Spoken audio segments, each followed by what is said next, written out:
ho, ho, ho, how unprepared I am today. I got my microphones. How's this? Yeah, let's go, Brandon. Oh, did my printer not work? Yes, it did. Yes. Well, it looks like I'm a little bit late, but, you know, sometimes good things are worth waiting for. This isn't one of those cases, but I hear good things are worth waiting for. That's my volume today. Let's see if I can call up the comments here. Yeah, I can call up the comments here. There we go. How's everybody doing this morning? Is this the best thing that ever happened to you ever? Come on, you know it is. Coffee with Scott Adams cannot be better. And if you'd like to take it up to the next level, pretty sure you do. What do you need? Well, you need a cup or a mug or a glass, a tank or chalice or stein, a canteen, jug or flask, a vessel of any kind. Fill it with your favorite liquid. I like coffee. Join me now for the unparalleled pleasure, the dopamine of the day, the thing that makes everything better. It's called the simultaneous sip, and watch it boost your antibodies. Go. Yeah. Well, what's new? Rasmussen did a poll, and it asked, first it asked people who they voted for in 2020. 45% said Biden and 48% Trump. But don't do what I did and say, wait a minute, if this is a survey of the people who voted, doesn't that mean Trump won? Because the survey of people who voted shows Trump won. But, hold on. So I checked with Rasmussen before I got out here. And this has more to do with how they changed the weightings. So the polls do a weighting of how many people they assume are Democrats in the general public, et cetera. And they tweak that. So this has more to do with the tweak of the weightings than it does with who actually won. But more interestingly, Rasmussen asked likely voters who are representative of the public at large, who would you vote for today? So if Trump and Biden both ran, which seems deeply unlikely to me, but if they ran against each other in 2024, or actually today, so maybe it would change by 2024. But as of today, Biden would get 32% of the votes. Trump would get 45%. Start the local stream. So the local stream is started, and I'm on it live right now. But I did have a technical difficulty, and it's possible that it shows up as two posts. So skip the one that's not active and go to the one that is if it looks like it's not working. So this looks like good for Trump, right? 45% would vote for him compared to 32% for Biden. But number one, he's not going to be running against Biden, right? He's not going to be running against Biden. But 56% of those polled in the Rasmussen poll here said it would be a bad idea for Trump to run, even though, according to the poll, he would beat Biden in the unlikely event that Biden were the other candidate. He'd cream him, and people still don't want him to run. Is that rational? That they would vote for Trump over Biden, but they still don't want Trump to run? It's a little bit rational, because they would also vote for some other Republican over Biden, and then they wouldn't have the controversy that they might have with Trump. Jobless claims are the lowest since 1969, when the population was far less. That's a pretty big deal. So one of the things that keeps surprising me is that our ability to hire people is pretty strong, like really strong. Let me give you my economics lesson of the day. If you could only measure one economic statistic, and that was all you had to know if the economy was going in the right direction or the wrong direction, what one measure would you look at?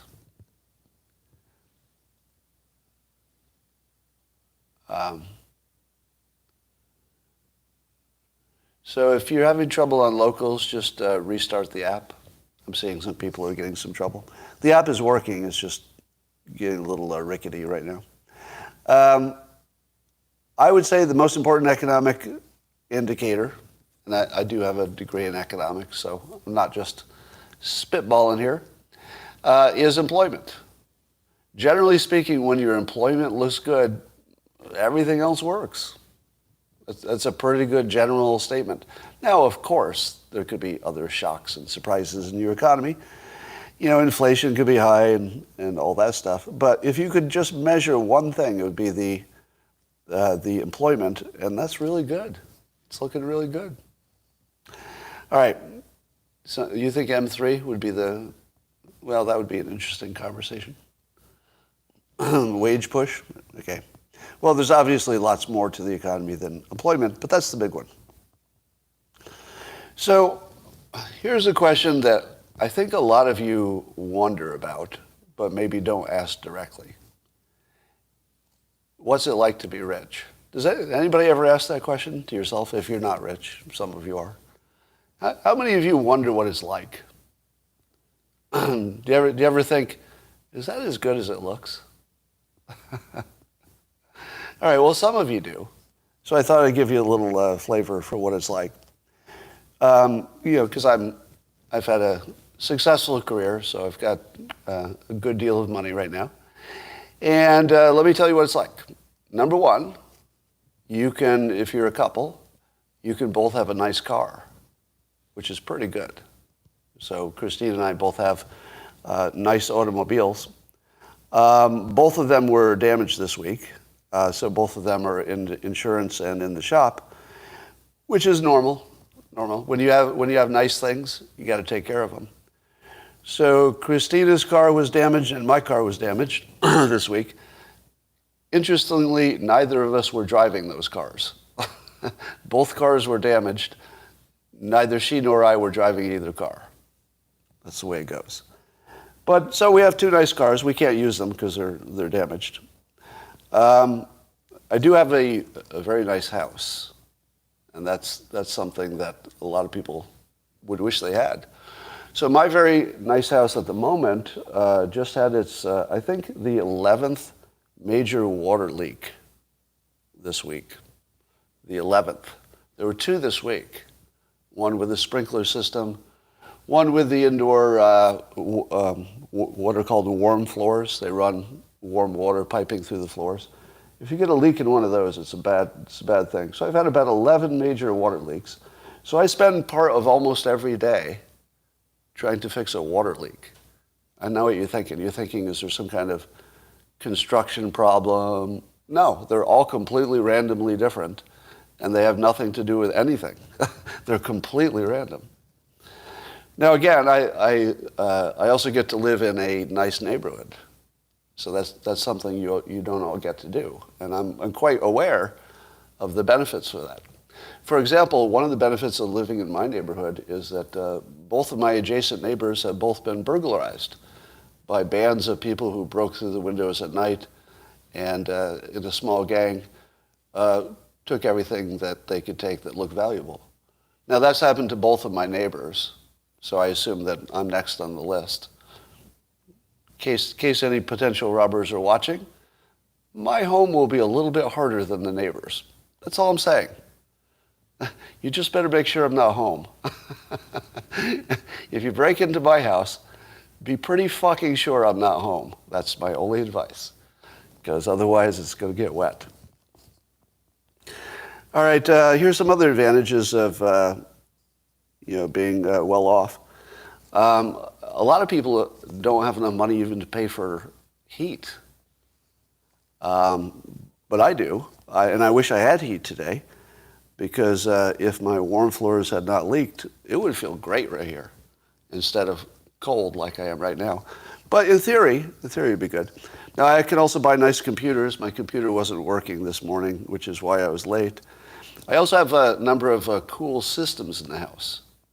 For example, there's a system called an Elan system, where you can control the lighting everywhere. Now, that doesn't work, obviously.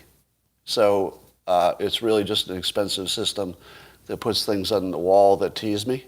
Wow, if that worked. Imagine if you could push those buttons and like the lighting would do different things. That would be cool. So I have that and you don't have that. I mean, you turn on lights exactly the same way I do. But in theory, I have a very complicated system that would do that for me.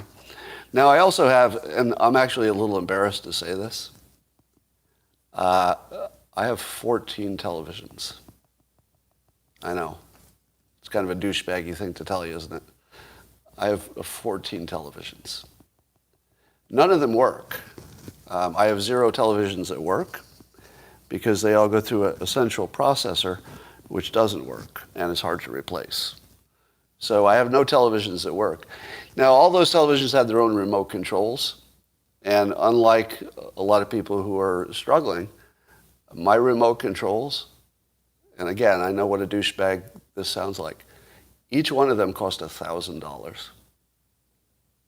That's how good the remote controls were. Each one was $1,000 because it did a lot of stuff. It wasn't like a regular TV remote. Now, 100% of them broke.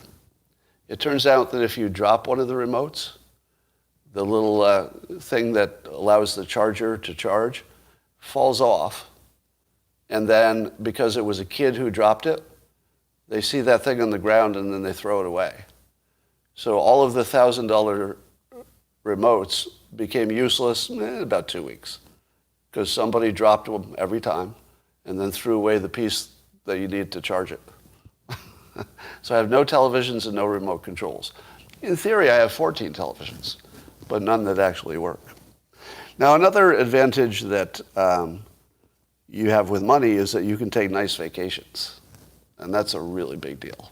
And I'm always conscious of the fact that not everybody can do that. So when I get to take a nice vacation, I'm very, very thankful for it. For example, just this week, Christina, my wife, found out that she'd forgotten. We'd booked a luxury trip to a very high-end hotel, and we forgot.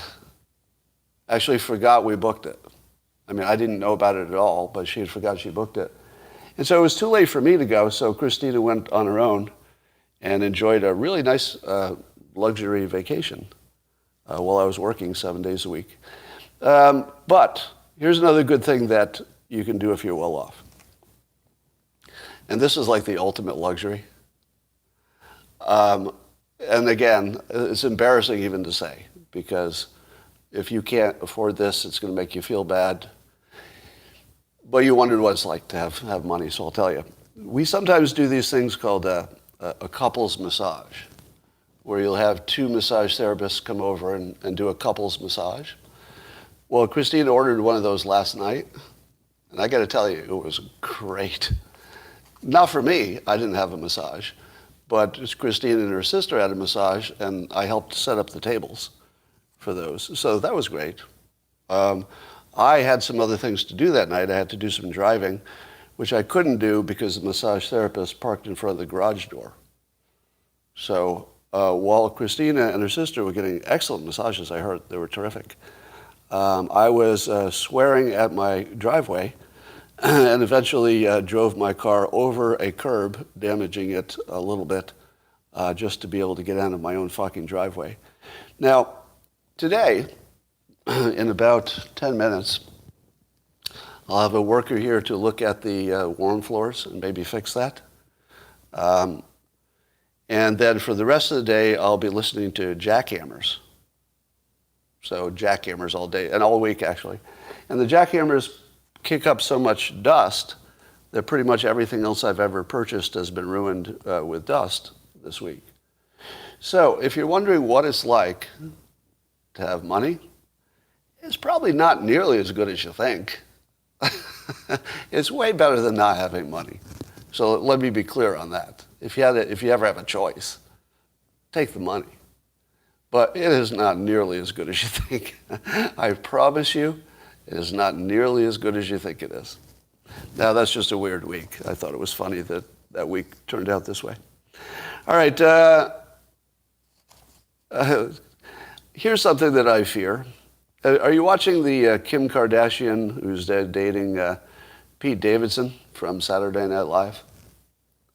And they're doing it kind of, publicly, and you wonder how Kanye, who now goes by Ye, you wonder how he feels about that. And I have to admit, I do live in continuous fear that my wife will someday leave me and date Pete Davidson. Now, I don't know if you've ever had this fear, but every day I look at this and think, oh, that could have been me. That could have been me. And somebody on Twitter, I forget who, gave me this joke, so this is not original. But somebody said of Pete Davidson, why would you date someone who has more pathogens than the Wuhan lab? That's pretty funny. Anyway.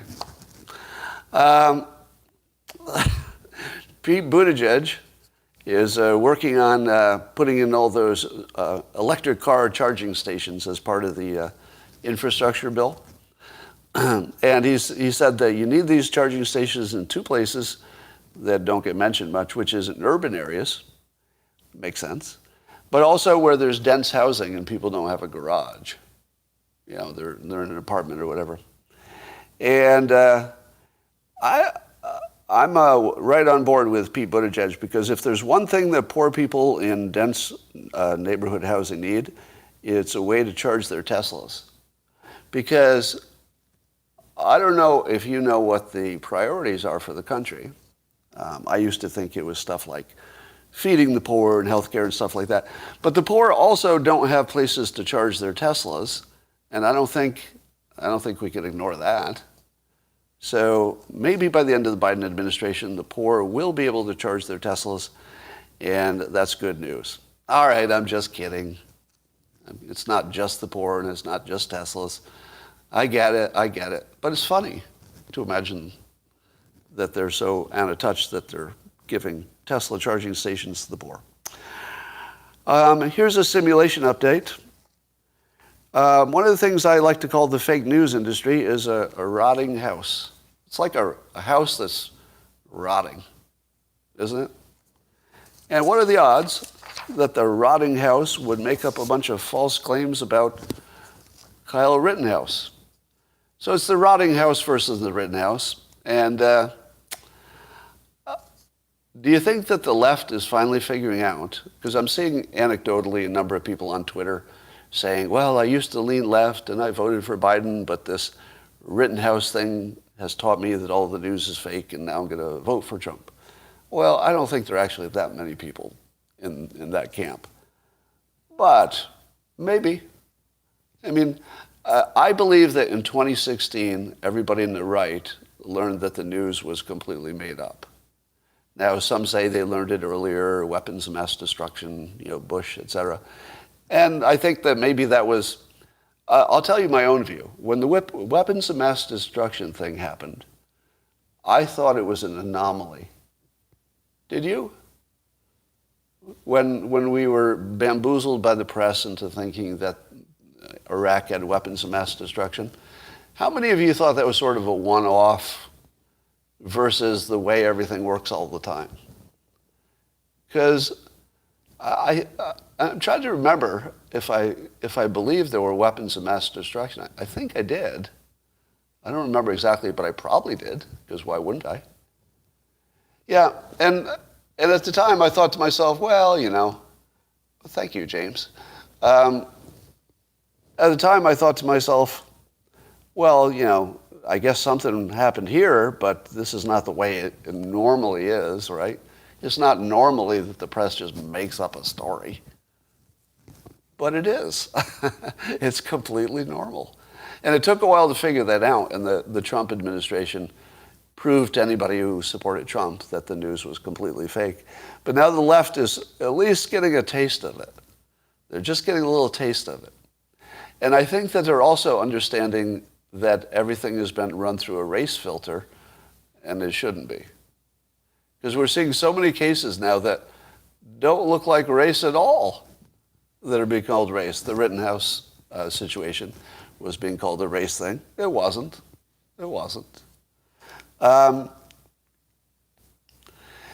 So over at the Daily Beast, which is, they pretend to be journalists, but it's basically a gathering place for trolls who think they can write. So the House of Trolls, called the Daily Beast, was getting on two people, Tim Pool and Andy Ngo, because they were identifying the Waukesha attacker, the one who was in the car and drove over all the people in the parade. They correctly identified that his social media showed him he was a BLM supporter, and they reported on that. And what happens when, and also that he was anti-white, explicitly. He wasn't just pro-BLM, which many people could be. He was actually just anti-white. And he said so, and white people should be hurt. He basically said that directly. And of course, that is part of the story, right? Because he ran down a bunch of white people. So if your social media says he's recommending hurting people, white people, and then he hurts a bunch of white people, that feels related, doesn't it? Doesn't that feel, at least it should be part of the story? Well, that's what Tim Pool and Andy Ngo said, but the Daily Beast decided that they were trying to make it racial. What? You know who tried to make it racial? The guy who posted those social media attacks against white people. That kind of made it racial. Now, how about this one? This is CNN trying to make the defense for the Arbery case. They're trying to turn that racist too.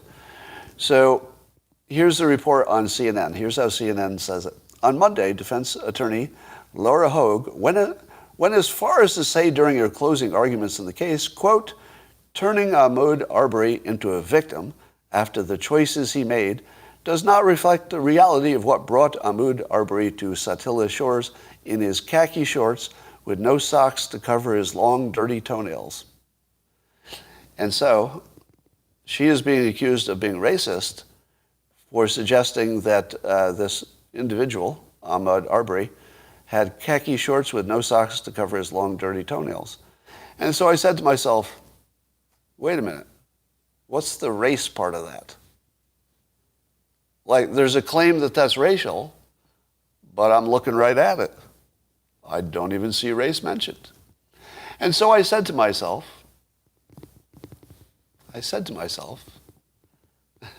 oh, it says he isn't a jogger? Well, that wasn't the point they were trying to make on this statement, but yes, I don't think you jog in khakis and no socks and wearing sandals? No socks to cover his long, dirty. Yeah, I must have had sandals. Anyway, that's a pretty good point that he wasn't there as a jogger in any traditional way that joggers jog. But I asked on Twitter, suppose I were to describe somebody out of context and just said that it was a person with, let's say a man, with khaki shorts and no socks to cover his long, dirty toenails. If that's the only thing you knew, what ethnicity would you assume was wearing the khakis with the long, dirty toenails? You would think white. Yeah, I think 71% of the people who answered it said white, because khaki shorts and sandals. So this is CNN trying to make literally anything a racial thing. I saw a comment from Twitter user Sierran O'Regale, I don't know how to pronounce his name, who is claiming that CNN is not nearly as bad as Fox. If you're talking about fake news, oh my God, says this user, CNN's not as bad as Fox. And then he went on to say, and it's so obviously Probably not the same. He said, and he asked this rhetorically, who's the Tucker, Ingram, Judge Jeanine, or Gutfeld on CNN, right? Like, where on CNN are you going to find somebody like a Tucker Carlson or Laura Ingraham or Judge Jeanine or Gutfeld? Yeah, show them. Where on Fox are you going to find somebody like that? To which I said, look for the ones that still believe the Fine People hoax was real, and the people who still think that Trump suggested drinking bleach. Find them. That's what we're talking about. But the trouble is that Ciaran probably doesn't know those are hoaxes. So if you are so bamboozled by your press that you think that the ridiculous hoaxes that they're showing you are news are real, you would come to the belief that CNN was giving you real news. Because how would you know?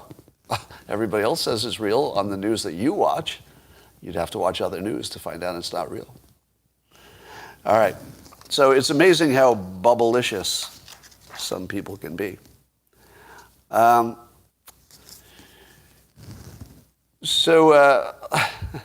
Apparently there's some serious talk at Comcast about Joy Reid's future at MSNBC.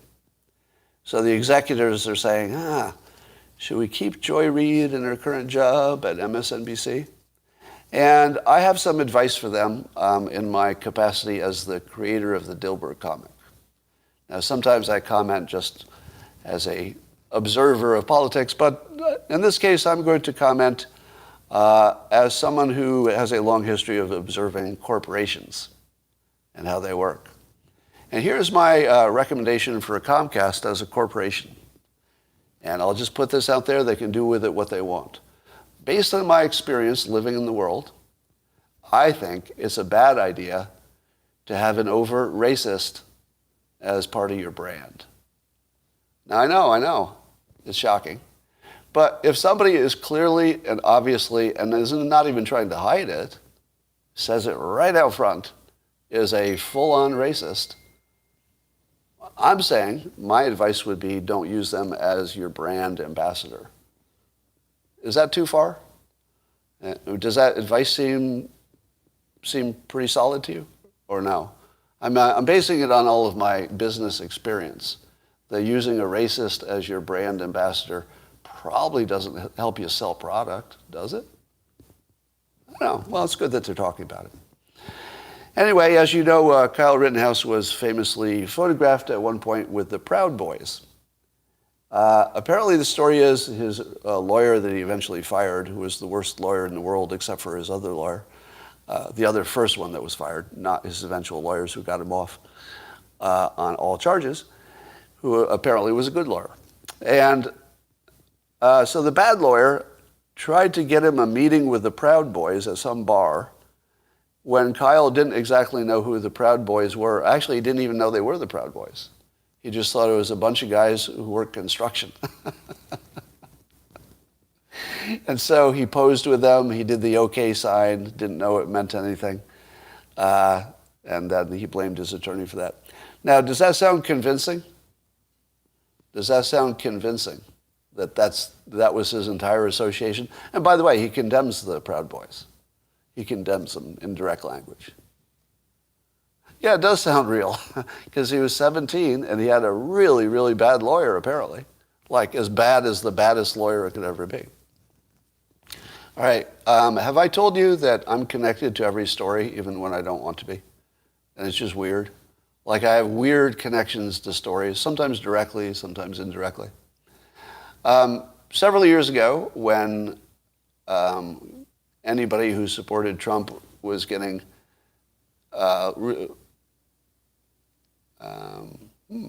okay. Got a TV recommendation there. Sorry about that. And so anyway, I was doing some speaking during that time, and I wound it down because it was just too dangerous to speak in public during the Trump administration, because I just didn't feel safe. And I was contacted by a member of the Proud Boys. And this member of the Proud Boys, who sounded like he could reasonably speak for other Proud Boys, at least locally, said that they would be happy to provide security for me I don't know. They didn't say anything about charging me, but they said they could provide security for me if I wanted to go to Berkeley and give a speech. Now I said to myself, well, that would be one way to make things worse. So because I'm not 17, I said to myself, thank you. And I actually appreciated the offer. And I respectfully declined his respectful offer. But that's because I'm my age, right? If I were 17, do you think I would have known enough to, smell trouble? No. I would have probably gone, just like Kyle did. So, it takes a long time before you can see around corners. But I could kind of see around the corner on that one. I was like, yeah, I don't have a personal problem with it, but this just looks like it's going to attract trouble. And sure enough, it would have, I'm sure. Yeah, Ann Coulter used them. And by the way, I think that they would do a good job. And I would also like to say that as far as I know, either most of the Proud Boys, or all of them, maybe, are not racist. As far as I know. Now, if somebody else has different information, or if they're actually members of the group who are actually racist, maybe. Every group seems to have some. But as far as I know, they're not. But if other people think they are, obviously it's a red flag. Yeah. Yeah, it was originally a drinking club that just sort of got a momentum of its own. Anyway, so that's all I know about them. There is a lovely takedown of people who are bad at statistics, especially in the COVID reference, by a Professor Jeffrey Morris, who is very, very qualified at this stuff. He's listed as a data scientist, biostatistician, quantitative scientist, biomedical researcher, and a cancer researcher. So, if you want somebody to look at your COVID graphs and tell you if they're good, he'd be one, right? He has exactly the right qualifications. So what did he think when he saw some of these graphs that would show that, more people are dying vaccinated than not and stuff like that? What did he say? Well, he did a long thread, a takedown of Alex Berenson and his ignorance of statistics. Right? He named him in particular, but he was talking about people and bad statistics. Let me give you an example, just one example. The one that he talked about was there's a famous graph going around that seems to show that vaccinated people are, dying more or getting infected more than other people. And he explains why you're wrong about all of that. All right? Now, I won't give his argument because it's better if you hear it from him. It's more credible. But he does do a good job of showing that the Alex Berenson kind of things he tweets are based on ridiculously bad interpretation of data. Like ridiculously bad. Ridiculously bad. Let me give you an example. Right? This is just something else I saw in his thread. This was not even the topic he was taking Berenson down on. You've heard of the VAERS database, and it has lots of reports, an alarming number of reports of people who died or had reactions after getting vaccinated. Does anybody know how many of them there are? How many adverse reports are in the VAERS database? Can somebody give me that number? I'll bet somebody knows it off the top of their head. It's low tens of thousands or something. Is it under 20,000? Something like that, 8,000, 10,000, somewhere in that range? 6,000-ish? So it's under 10,000, right? But that's a lot. All right. Oh yeah, I guess I didn't qualify deaths versus bad reactions. 19K, 20K, all right. But here's where I'm going with this. We don't know that exact number.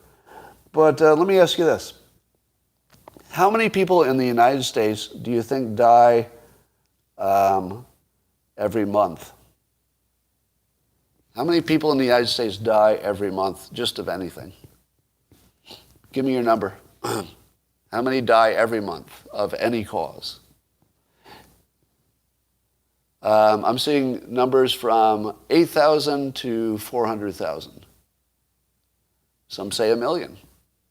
Now, wouldn't your opinion of how many adverse reactions are in the VAERS database, wouldn't that be highly influenced by how many people you think die normally?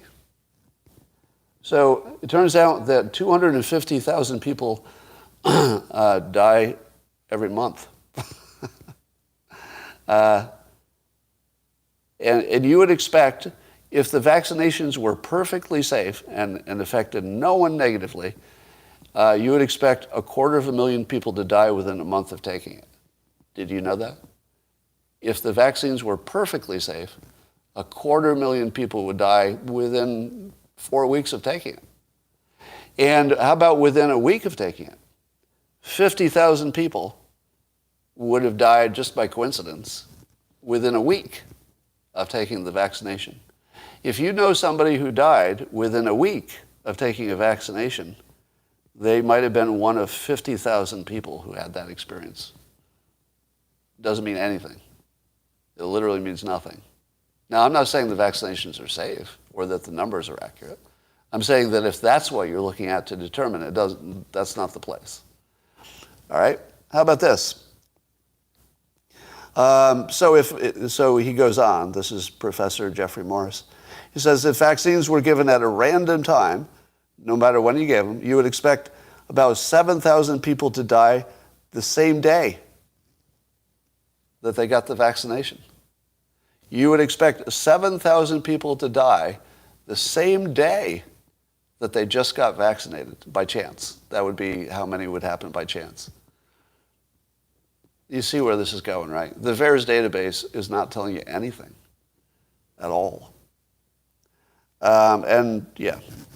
So anyway, I would say that nearly everything you see from Alex Berenson has the same flaw, which is that Alex is not as good as somebody like Professor Morris at looking at data, and so to the layperson, it looks pretty convincing.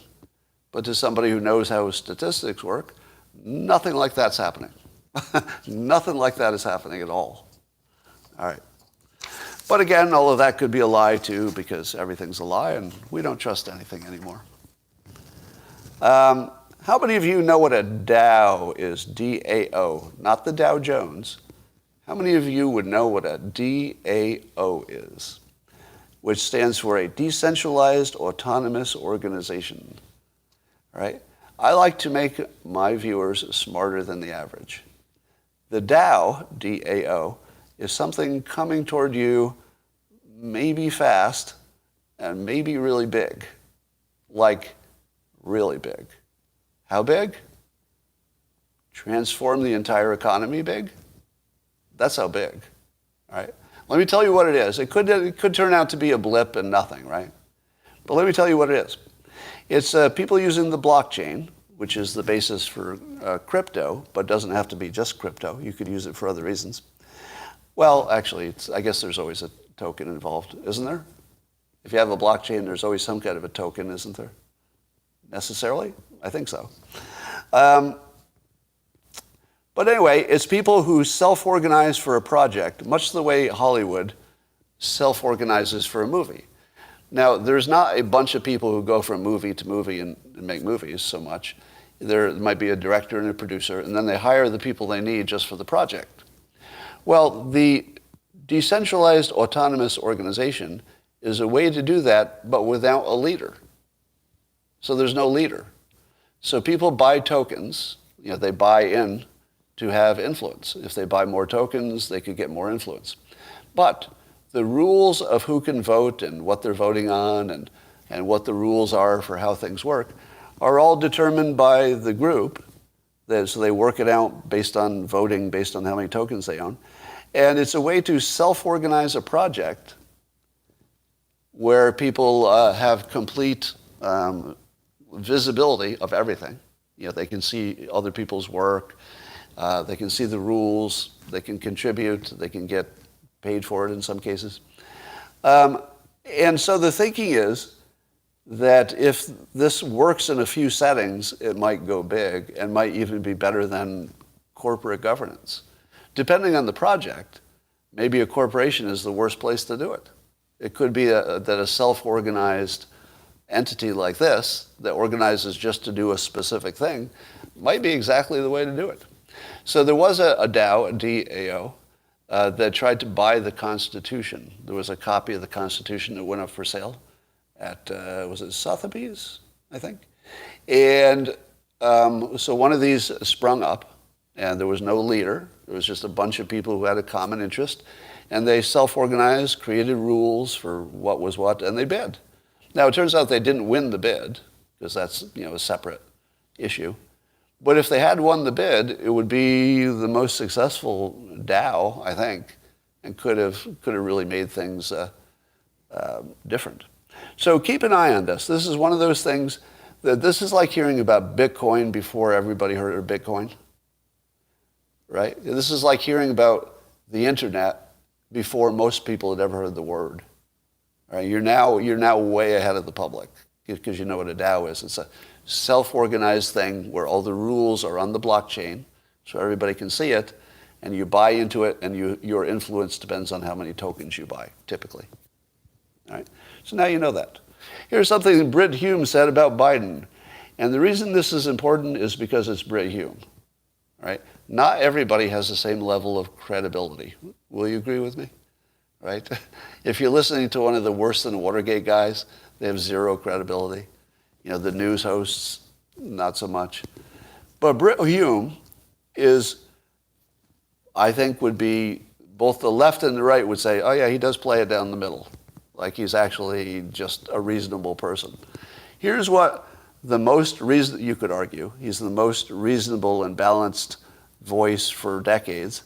And here's what he said about Biden. He said, quote, "In fact, I think the thing we have to watch is this question of whether he serves out his first term. He's clearly deteriorating. He's clearly senile." Imagine the most reasonable person in the news business. Just says it directly.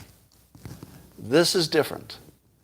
We're now at a level where people who are not screaming partisans are just saying, oh, that's obvious.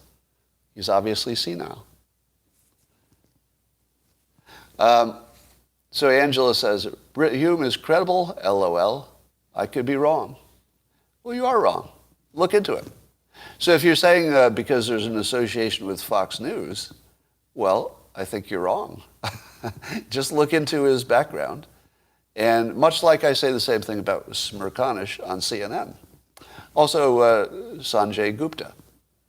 There would be two people who appear on CNN that, as far as I can tell, try to actually just look at the facts and are not screaming partisans. And Fox News has the same. They have a number of people who are absolutely not partisan in the way that you typically think of it. So certainly the opinion people are partisan, but to me this feels like an important, notable thing in the Biden story, that somebody can say this just directly. And guess what? It's not even big news. Think about that. You know how the left likes to, they like to boost anything that the right says that's crazy? So if anybody says anything that's a little crazy sounding on the right, that's going to be on CNN, right? Here was a top reputation news person who just called the President of the United States clearly senile, and he wasn't speaking hyperbolically. Nobody would have taken it that way. Nobody would have said, yeah, I know you're being partisan, you're just saying that. Nope. That wasn't what happened. That was a matter-of-fact statement. He made a matter-of-fact statement about the President of the United States being senile, and it wasn't even reported as an anomaly. It was reported as normal.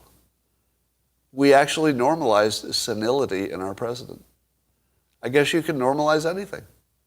I'm seeing some pushback here because of the Sanjay Gupta talk with Joe Rogan.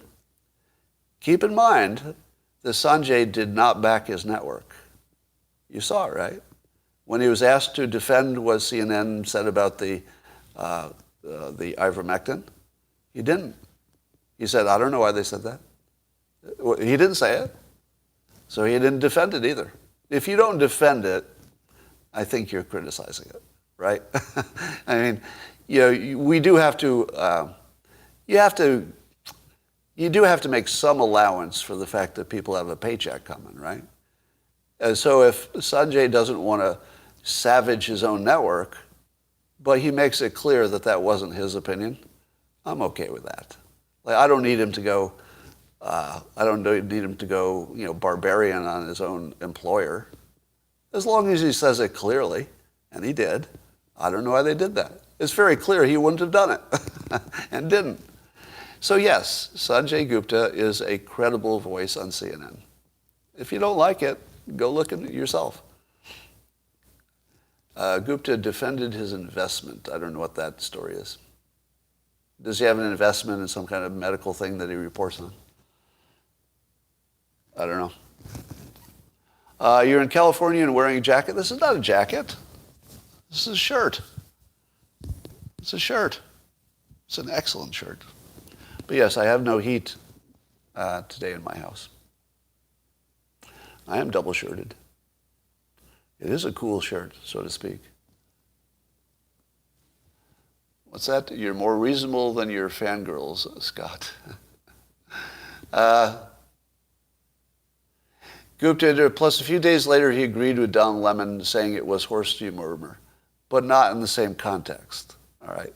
So I don't have to look into that to know that you're lying to me. Sanjay Gupta did not say that ivermectin is only horse medicine.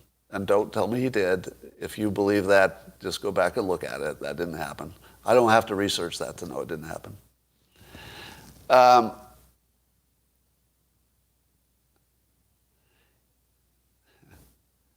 Well, it is also that. You're lying to yourself. Am I? Am I lying to myself? Are you reading my mind?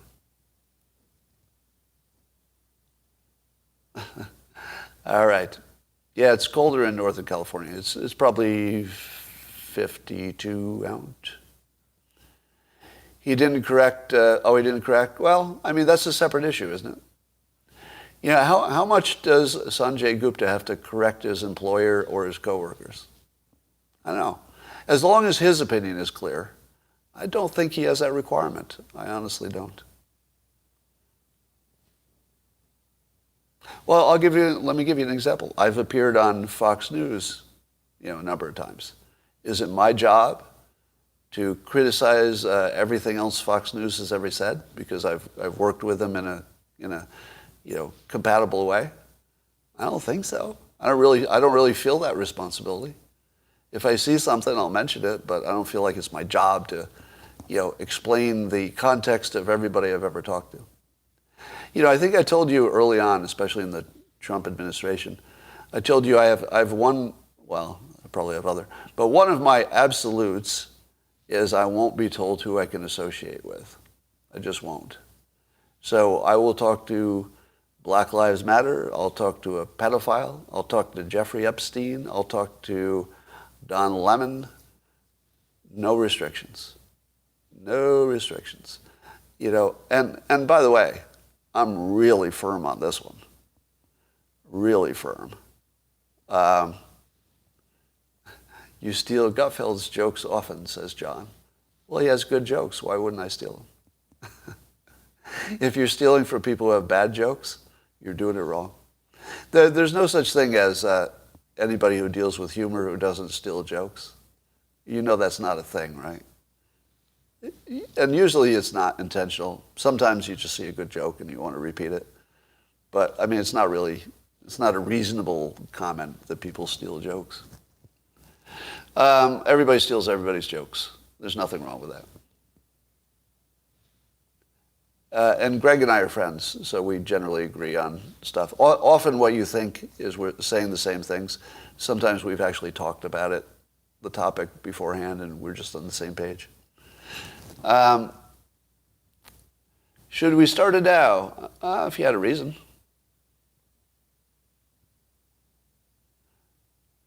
How to open kitty friskies with your bare hands. All right. There are only 9 plots in literature. Seems like fewer.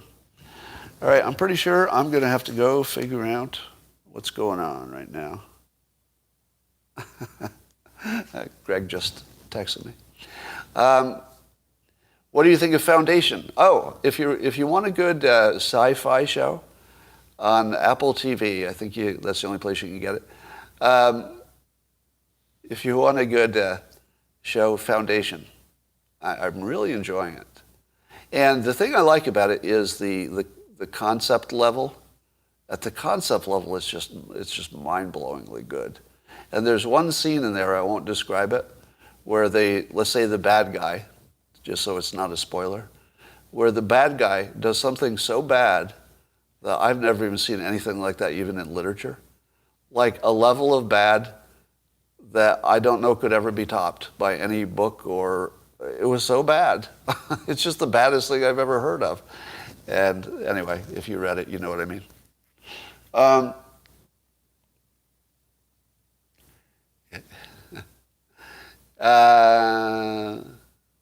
If Rittenhouse hadn't shot and was subsequently beaten or killed, would the killers be charged? I don't know. Don't know.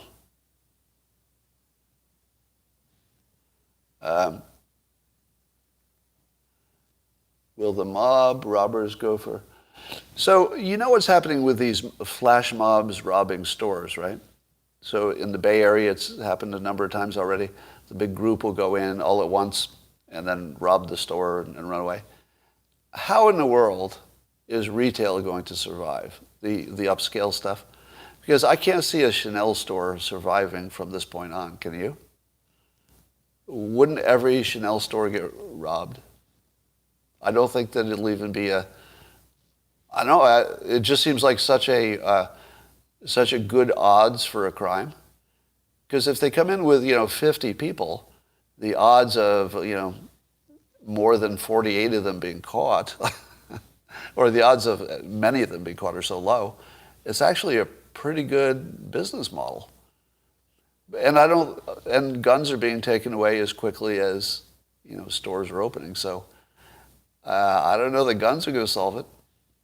Yeah, you could almost imagine that Amazon was behind the flash mobs. They're not, but you could, if you wanted to take it to full conspiracy, you'd say, maybe Amazon's behind this because it sure is good for their business.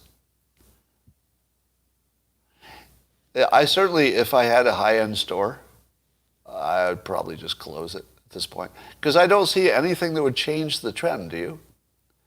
Because the people doing the stealing wear masks, so the video doesn't matter. The police are being defunded and probably don't care how many Chanel bags get caught or grabbed.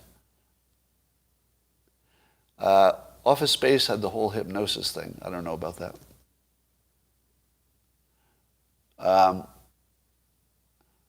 Watch the Money Heist. There's an Amazon leak. I haven't heard about that yet. Hire the Proud Boys to guard your Chanel store. Now that would be interesting. Except, any guard would be overwhelmed. So I think it would be very dangerous to be an armed guard if 50 looters decided to descend on your store, because they're not going to leave you alone, right? The first thing they're going to do is take out the guard, and it's not going to be nice.